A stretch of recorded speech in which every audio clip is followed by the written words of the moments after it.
we see him all the time, but what are the attributes that Joey Gallo has that would make him desirable to a contending team? Yeah, I mean, good all-around player, a good outfielder, good speed, power all around, walks a lot. Obviously, his stats were better a couple of years ago, 2018 and 19. Wasn't great last year, but, a lot of people give last year a pass for everybody. There were a lot of really good players who had off seasons offensively last year.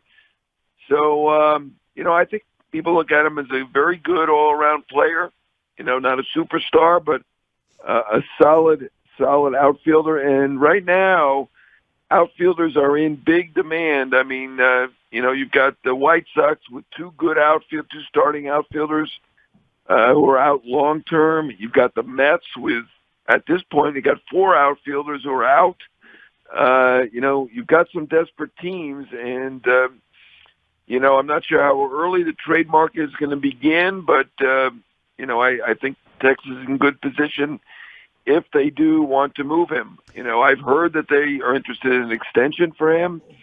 So, I'm not clear. It's not clear whether he's going to be on the trading block. I do think the Rangers are going to be a trader generally, but, he's got a year to go before he's a free agent. So, not a given that he will be moved, but there will be interest. Now, you described Joey Gallo or teams perceive him as a very good player, but not a superstar. We've been waiting for him to be our superstar for several years, and I think that's why a lot of people don't think he would be re-signed here, because the expectation is, maybe it's because of his agent or whatever else, that he will want superstar money. What are your thoughts about that? Yeah, I mean, at this point, he shouldn't get superstar money. I mean, I understand 2020, you can write that off as an aberration, but, obviously this year counts too. Taking it all in, he's a really good player. He's probably their best all-around player, not having their best year, but probably their best all-around player. But he's not a superstar. So, I don't know what his asking price is, so I can't comment as to whether it's too high or not, but I'm sure it's fairly high. He's the best player right. on a major league team. You can't expect it to be low. I think they're interested in signing, and I'm sure there's probably a gap, so it's probably not a bad time to consider trades. I'm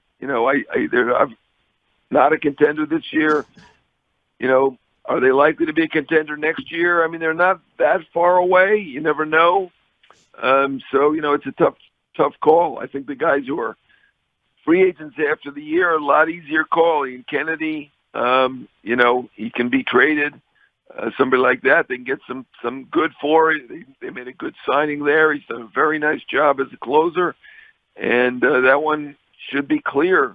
If you're not a contender, you trade a guy with a year to go. But who's a free agent after the year. But if you've got 2022 on the contract too, going to be a tougher call for Texas. Jon Heyman joining us. John, when it comes to John Daniels, he really made a heck of a trade. This is a long time ago, but the Mark Teixeira trade set the Rangers up with the development they had of some of their players, and then that trade to put them into playoff contention and into the World Series.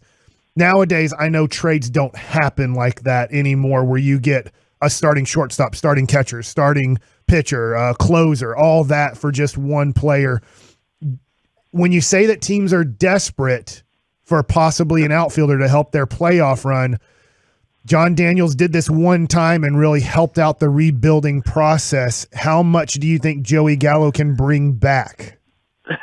Yeah, they're not that desperate.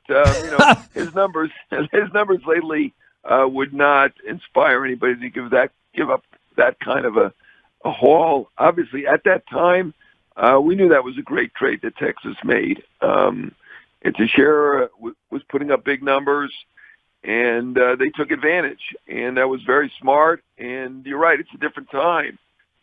Teams are not giving up young players like they did then, and at this point, Gallo is not considered in that category where Teixeira was then either. So, even if they got half of that, that would be tremendous. But even that's going to be a stretch, in my opinion. I'd forgotten how much they'd gotten. To have gotten all of that, Elvis Andrus and Saltalamacchia, Neftali Felice. I mean, that was a fantastic trade that they made.